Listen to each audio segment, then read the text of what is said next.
Last week, we looked at why we lost our creativity, adaptability, our ability to innovate ourselves, and how that impacts our ability to think, refresh, renewal. Today, we'll start to look at how to get this back. Now, you are not just who you are by accident. You created yourself. You've been doing it since you were born.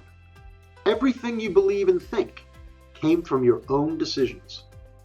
And you can recreate yourself at any moment. It's a lie to say, that's just not me. Yes, we have habits and what feels comfortable to us. Sure, that's why they call it going outside your comfort zone. 95% of our daily activity is unconscious, programmed, thoughtless, and repetitive, because it has to be. If you had to process everything like an infant seeing it for the first time and comparing it to what you already know by now, you'd end up staring at the wall and never doing anything. In fact, if everyone always had to think from scratch, there wouldn't be any walls to even stare at because nobody would have built them. But who you are, yourself, is the greatest evidence of your creativity because you created you. On the other hand, your conviction about who you are is an addiction. You're convinced you're stuck in it and that it is really you. And that makes it seem hard to refresh and renew. We can draw inspiration from the great creative thinkers of history who changed how they did things repeatedly during their careers. For example, Picasso, he had 7 distinct periods in his first 30 professional years. The Beatles changed the face of music with every album they released.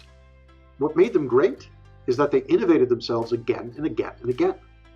And you can innovate yourself too. One easy way is just to look at a model of how you would like to be.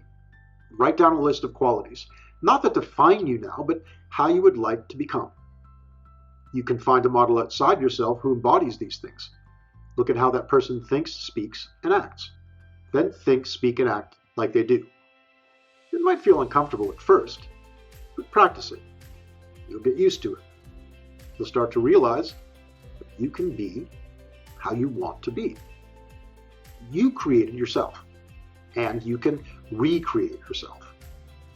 Innovate yourself. It's easier than you think. Just be committed and consistent and believe. And next week, I'll give you another tip on how to innovate yourself. Meanwhile, find out more about this and other things at our website or reach out to me directly on LinkedIn.